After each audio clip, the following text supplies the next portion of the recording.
تو یہ ایک اس کا کتاب کہ تمام کتابوں کی ماں ہے، یعنی کہ جتنی بھی پچھلی جو بھی اللہ تعالیٰ کے قرآنی صحیفے اتر چکے ہیں، یہ وہ تمام باتیں جو ہے اس کے اندر اللہ سبحانہ تعالیٰ نے ڈالی ہیں، اور اس کی حفاظت کا ذمہ اللہ سبحانہ تعالیٰ نے خود کیا۔ پچھلی جتنی بھی کتابیں ہیں ان کو ہزاروں سال کے بعد لوگوں نے اپنی یادداشت سے لکھا، لیکن یہ کتاب جس کا اللہ تعالیٰ نے حفاظت کا ذمہ لیا ہے، یہ قیامت تک ایسے ہی رہے گا۔ اور تو یہاں پہ یہ اس کا ہے آیت نمبر 5 پہ چلتے ہیں۔ آفا ندریبو، آفا حمزہ کے اوپر زبر، تو کیا، آگے ف پس نون ہم، اور آگے ضرب، تو کیا بھلا ہم ضرب کریں گے، ہم بیان کریں گے، یا ہم ہٹا لیں گے، یا ہم پھیر لیں گے، یا ہم روک لیں گے، یا ہم نظر انداز کر دیں گے؟ یہ تمام اس سینس میں آتا ہے۔ آفا ندریبو انکم، تم سے، الذکرا، ذکر، صفحن، صفحن اعراض کر کے، موڑ کر، صفحن ہوتا ہے منہ پھیر لینا، اس کو چھوڑ دینا، ان کے، کنتم ہو تم، قومن لوگ، مسرفین اسراف سے ہے حد سے آگے بڑھے ہوئے، تو با محاورہ ہوا، بھلا اس لیے کہ تم حد سے نکلے ہوئے لوگ ہو، ہم تم کو نصیحت کرنے سے باز رہیں گے۔ اب اللہ تعالیٰ کتاب کی تعریف فرما رہے ہیں کہ اس کتاب کا مقام اور درجہ بتا رہے ہیں کہ قرآن پاک کی عظمت کا بیان ہو رہا ہے کہ زمین والوں تم اس کی ناقدری کرتے ہو، یہ تو وہ کتاب ہے جو آسمانوں پہ بھی لدینا العلی الحکیم، بہت بلند مرتبہ رکھتی ہے، بہت حکمت والی ہے، کیا تم اس کو بلند مرتبہ نہ دو گے؟ کیا تم اس کی اہمیت کو نہ پہچانو گے؟ اور آیت نمبر 5 میں کہ اے کفار مکہ، اگر تم اپنی شرارتوں سے باز نہیں آئے اور قرآن کی آیات کا مذاق اڑاتے رہے، اور تم لوگ حد سے نکلے ہوئے لوگ ہو، مطلب اپنی شرارتوں میں اور اپنی سب چیزوں میں، اور تم لوگ کہتے ہو کہ اللہ تعالیٰ فرما رہے ہیں کہ تمہاری ان حرکتوں کی وجہ سے کیا میں اپنی خلقت کی رہنمائی کرنا میں چھوڑ دوں گا؟ تو قرآن کو کیا نازل کرنا بند کر دوں گا؟ بہرحال آیت نمبر 7 میں ہے، 6 میں 7، وہ کم، اور کتنے، ارسلنا، ہم نے بھیجے، من نبی جن، نبی، فی الاولین، پہلے لوگوں میں، بامارا کہ ہم نے پہلے لوگوں میں بہت سے پیغمبر بھیجے۔ اب اللہ سبحانہ تعالیٰ فرما رہی ہیں کہ یہ جو تم لوگ قومن مسرفین ہو، حد سے نکلے ہوئے قوم ہو، تمہاری ان شرارتوں کی وجہ سے کیا میں اللہ تعالیٰ، کیونکہ یہ قرآن جو ہے اللہ کی ورڈنگز ہیں، اور اس کے تو فائدے ہیں ہی، اور ایک تو یہ کہ بہت سی صحیح روحیں اس سے مستفید ہو رہی ہیں، اور دوسرا تم لوگوں پہ حجت پوری ہو رہی ہے۔ آیت نمبر 5 سے لے کے آگے جو 8 تک ہے، قرآن پاک کے اولین مخاطب عرب جہالت اور وہموں میں ڈوبے ہوئے تھے، تو اللہ تعالیٰ نے ان کی نصیحت کے لیے اپنے بہترین رسول صلی اللہ علیہ وسلم کو بھیجا، اعلی مرتبہ کتاب نازل کی تاکہ ان کو جہالت کی تاریکیوں سے نکالا جائے، لیکن نادان، خود غرض اور مفاد پرست لوگ مخالفت پہ کمر بستہ ہو گئے اور رسول صلی اللہ علیہ وسلم کے خلاف شرارتیں کرنے لگے، آپ کو قتل کرنے کی سازش نعوذ باللہ کرنے لگے۔ اس پر اللہ تعالیٰ ارشاد فرما رہے ہیں کہ تمہاری اس نالائکی کی وجہ سے کیا ہم درس سے نصیحت روک دیں گے؟ فرمایا پہلے بھی ایسا ہوتا رہا ہے، لوگوں نے جہالت کا ثبوت دیا، ہمارے رسولوں کا مذاق اڑایا، اور ان چند لوگوں کی شرارتوں کی وجہ سے ہم نے اپنے درس نصیحت نہیں روکا، اصلاح اور ہدایت کا سلسلہ جاری رکھا، اور جو لوگ اپنی طاقت کے گھمنڈ میں رسولوں کا مذاق اڑانے سے باز نہ آئے تو ان پہ اللہ کا قہر ٹوٹ پڑا اور وہ نیز تو نابود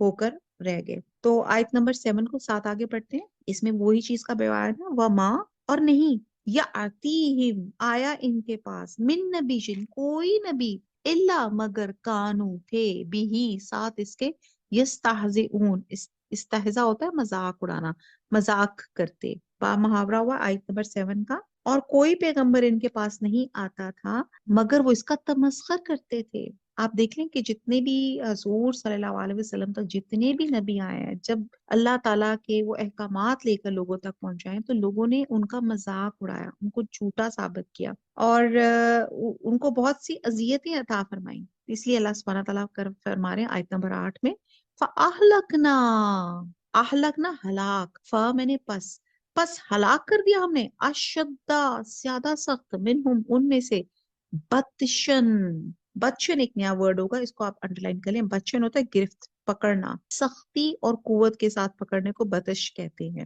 وہ مزا اور گزر گئی، مثل الاولین مثال اولین پہلے لوگوں کی، آیت نمبر 8 میں ہے۔ تو جو ان میں سخت زور آور والے تھے ان کو ہم نے ہلاک کر دیا اور اگلے لوگوں کی حالت گزر گئی۔ یعنی کہ اس آیت کا ترجمہ یوں بھی کیا جا سکتا ہے، تو ہم نے ان یعنی کہ اہل مکہ سے زیادہ زور آوروں کو ہلاک کر دیا اور اگلے لوگوں کی مثالیں گزر چکی ہیں۔ یہاں پہ ایک عبرت کے لیے اللہ تعالیٰ فرما رہے ہیں کہ اگر قرآن واضح بیان کر دیا، تمہاری زبان میں عربی میں کہہ دیا، پھر بھی تم سمجھ نہیں رہے ہو، پچھلی قوموں سے ہی سبق لے لو۔ یعنی کہ اللہ سبحانہ تعالیٰ نے کم و بیش 1,24,000 پیغمبر بھیجے اور وہ سب اللہ کے احکامات لے کے اترے، لیکن لوگوں نے مذاق اڑایا اور پھر انہوں نے اللہ کے احکامات کی نافرمانی کی، تو اللہ تعالیٰ کہہ رہے ہیں فَأَهْلَكْنَا أَشَدَّ مِنْهُمْ بَطْشًا، کہ پھر اللہ تعالیٰ نے ان کو زور سے پکڑ لیا۔ اور پھر بھی تمہیں عبرت حاصل نہیں ہوئی کہ اللہ تعالیٰ نے ان کا کیا انجام کیا۔ قوم لوط کی طرف دیکھیں، قوم نوح کی طرف دیکھیں، قوم عاد کی طرف دیکھیں، قوم سمود کی طرف دیکھیں، کتنی طاقتور قومیں تھیں، انہیں اپنی فزیکل اپیرنس پہ، اپنی اسٹرینتھ پہ اتنا ناز ہوتا تھا، پہاڑوں کو کھود کھود کے گھر بنایا کرتے تھے، لیکن جب انہوں نے اللہ کے حکموں کی نافرمانی کی تو پھر ان کا انجام کس قدر دہشت ناک ہوا۔ تو اللہ سبحانہ تعالیٰ کہہ رہے ہیں کہ کیا تمہیں ان لوگوں سے، اب اہل مکہ کو یہاں پہ خطاب کر کہہ رہے ہیں اور ہم سے بھی خطاب کر رہے ہیں کہ ہم نے ابھی تک عبرت نہیں حاصل پکڑی کہ جس نے اللہ کی نافرمانی کی اللہ تعالیٰ نے اس کو کیسے لپیٹ میں لیا۔ آیت نمبر 9 کہتے ہیں کہ جس طرح تم اس کتاب کو پہلے لوگوں کی کہانیاں اساطیر الاولین کہتے تھے، اس کی مثال بالکل وہی ہے جسے پہلی قوموں کے پاس اللہ کے نبی اللہ کی کتاب لے کے گئے اور انہوں نے اللہ کی کتاب کو اور اپنے نبی کا مذاق اڑایا۔ تم بھی انہی لوگوں کی ڈگر پہ چل کر اس کتاب کا مذاق اڑانے لگے اور اپنی نبی کو مذاق اور دوسری شرارتوں سے تنگ کر رہے ہو۔ اب پہلی قومیں بھی جو تھی ہر لحاظ سے طاقت میں، ڈیل ڈول میں، قوت میں آپ لوگوں سے آگے تھی، لیکن جب انہوں نے ہماری آیات اور ہمارے رسولوں کو جھٹلایا تو ہم نے تباہ کر کے رکھ دیا۔ اب تم بھی وہی کام کرے تو لہٰذا سمجھ لو اب تمہاری تباہی کی باری آ چکی ہے۔ آیت نمبر 9 والا ان اور اگر سألتاہم، سألتا سوال سے ہے، تم پوچھو ان سے، من کس نے، خلق السماوات والارض، خلق پیدا کیا، تخلیق کیا آسمانوں کو اور زمین کو، لَيَقُولُنَّ تو کہیں گے خلقہن پیدا کیا ان کو العزیز العلیم غالب اور علم والے نے۔ با محاورہ دیکھتے ہیں، اگر تم ان سے پوچھو کہ آسمانوں اور زمین کو کس نے پیدا کیا تو کہہ دیں گے ان کو غالب اور علم والے اللہ نے پیدا کیا۔ یعنی کہ اللہ کو ماننا تمام ریلیجنز میں اللہ کا کنسپٹ ہے، تو اللہ کا وجود، اللہ کو ہر ریلیجن میں سب مانتے ہیں کہ اللہ کا وجود ہے۔ اور یہاں پہ ایک بڑا مشہور ابو جہل کے بیٹے کا بھی تھا کہ جو فتح مکہ کے بعد وہ کہیں بھاگ گیا اور کشتی میں سوار ہوا اور کشتی بھنور میں پھنس گئی، تو اس پہ تھا کہ سب لوگ اللہ کو پکارنے لگ گئے، تو وہ بھی مشرک تھے، مسلمان نہیں ہوئے تھے، تو انہوں نے کہا اچھا اگر خشکی پہ بھی اللہ ہے اور اس کا مطلب ہے دری پہ بھی اللہ ہے، تو اگر میں بچ گیا تو میں ضرور اسلام قبول کر لوں گا۔ اور اللہ کے کرم سے اللہ تعالیٰ نے ان کو بچا بھی لیا اور پھر انہوں نے اسلام قبول بھی کر لیا۔ یعنی کہ اللہ کو ہر مذہب میں اللہ کو سب مانتے ہیں، اور یہیں پہ اسی لیے کہا جا رہا ہے آیت نمبر 9 میں، اگر تم ان سے پوچھو کہ آسمانوں اور زمین کو کس نے پیدا کیا تو کہیں گے ان کو غالب اور علم والے اللہ نے پیدا کیا۔ آیت نمبر 10 الذی جس نے جعلا بنایا لکم تمہارے لیے الارض زمین کو، مہدن مہد ہوتا ہے بچونا، وجعلا اور بنائے لکم تمہارے لیے فیہا اس میں سبلن راستے، لعلکم تہتدون تاکہ تم راہ پاؤ۔ تو با محاوروں کا آیت نمبر 9 جس نے تمہارے لیے زمین کو بچونا بنایا اور اس میں تمہارے لیے راستے بنائے تاکہ تم راہ معلوم کرو۔ زمین گہوارہ کیسے؟ آپ دیکھتے ہیں گہوارے میں جھولے میں بچہ بڑے آرام سے جھولے لے رہا ہوتا ہے، آرام کرتا ہے، سوتا ہے، اس لیے کہ جھولے کی رفتار میں یکسانیت ہوتی ہے۔ بالکل یہی صورت زمین کی ہے، اور آپ یہ دیکھیں کہ یہ ہزارہا میل فی منٹ کی تیز رفتاری سے میوے گردش ہے۔ ہم سب کو پتا نا اس وقت زمین گھوم رہی ہے اور بہت تیز سپیڈوں سے گھوم رہی ہے، مگر اس کی تیز رفتاری میں یکسانیت ہے جس کی وجہ سے ہمیں حرکت محسوس نہیں ہوتی، اور اس کے اندر کوئی آتش فشاں پہاڑ یا آتش کی مادہ پھٹ پڑے اور اس میں زلزلہ پیدا ہو جائے تو اس وقت ہماری جان پر بن جاتی ہے اور اللہ یاد آنے لگ جاتا ہے. اور اگر خدا نہ خواستہ اس کی رفتار میں بے ترتیبی واقع ہو جائے تو یقیناً ہماری تباہی ہے. تو یہ اللہ کی ذات ہے جس نے اس مہیب کرو کو، اس یہ جائنٹ، یہ ارتھ کو اور تمام کائنات کو اپنے کنٹرول میں کر رکھا ہے اور اسے ہمارے حق میں گہوارے کی طرح آرام دہ بنا دیا جس میں ہم بڑے سکون سے چل رہے ہیں، پھر رہے ہیں، رہ رہے ہیں اور سہ رہے ہیں. آپ یہ دیکھتے ہیں کس قدر یہ اللہ کی بہت بڑی حقیقت ہے کہ اتنی تیز گردش میں اگر آپ میں سے کسی کا اتفاق ہو نا رکشے میں بیٹھنے کا، تو آپ دیکھتے ہیں کہ رکشے میں بیٹھتے ہیں کھانا ہی ہضم ہو جاتا ہے، اتنے ہچکولے اور اتنا برا حال. اور زمین تو اس وقت پتہ نہیں کتنوں ہزاروں کلومیٹر پر سیکنڈ کے حساب سے وہ چل رہی ہے، لیکن اتنی یکسانیت سے اللہ تعالیٰ نے اس کی سپیڈ کو کنٹرول کیا ہوا ہے کہ ہمیں پتہ ہی نہیں چلتا. ورنہ ہم ڈول رہے ہوتے، ہم گر رہے ہوتے جب زمین ہماری ادھر سے ادھر سرکل کر رہی ہے، گھوم رہی ہے. تو یہ اور گریویٹیشنل فورسز پوری اتنا بہترین اللہ تعالیٰ نے نظام اندر رکھا ہوا ہے کہ ہم یہاں مزے سے آرام سے بیٹھے ہوئے ہیں.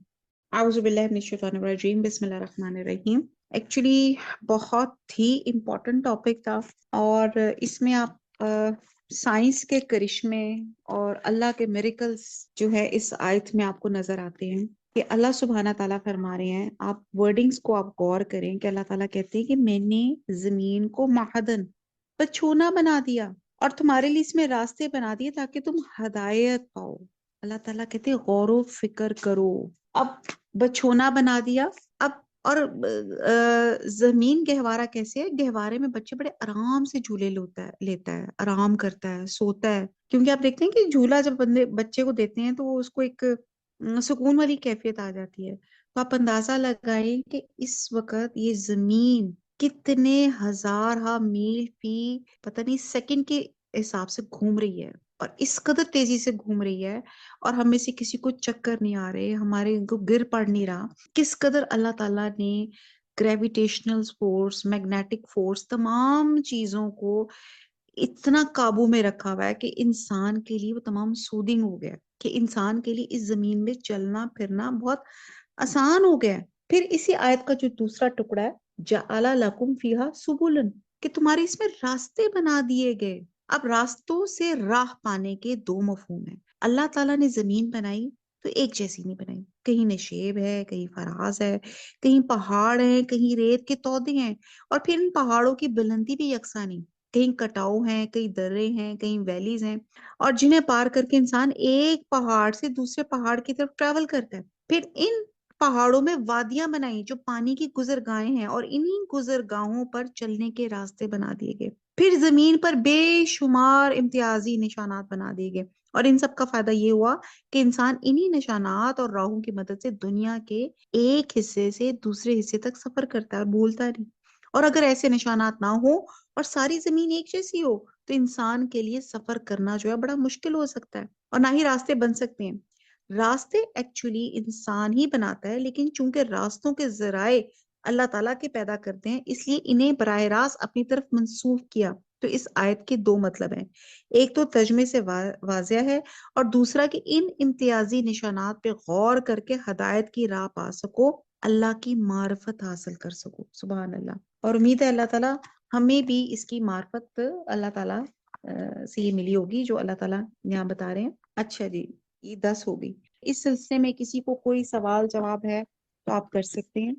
جی سائمہ، یہ جو شاید میں بے وقوفوں والا سوال کر رہی ہوں، نہیں آپ لیکن پلیز. ہاں ٹھیک ہے. وہ جو یہ جو سورت کا نام ہے، یہ جو آپ نے پڑھائی ہے، سورہ زخرف. ہاں ہاں، اس سورہ زخرف کا مطلب کیا جی ہے؟ جی، میں انشاءاللہ تعالی یہ جب آئے گا تو ہم آپ کو ڈیٹیل سے تب بتائیں گے کہ سورہ زخرف کا مطلب کیا ہے. ٹھیک ہے، جس جگہ پر یہ آئے گا، جس آیت پہ، تو تب ہم اس کو ڈیٹیل سے بتائیں گے کہ زخرف کہتے کس کو ہے. ٹھیک ہے جی. ٹھیک ہے، تھینک ہاں یو. جی جی جی جی اور ضرور. سائمہ، یہ کیسے ہو سکتا ہے کہ مطلب ہی نہ. ہاں جی جی، کچھ اور کو پوچھنا چاہے؟ چلیں جی انشاءاللہ تعالی جی. سی یو آل. وما علینا الا البلاغ. سبحانک اللہم و بحمدک، نشہد لا الہ الا انت، نستغفرک و نتوب الیک. والسلام علیکم ورحمۃ اللہ وبرکاتہ.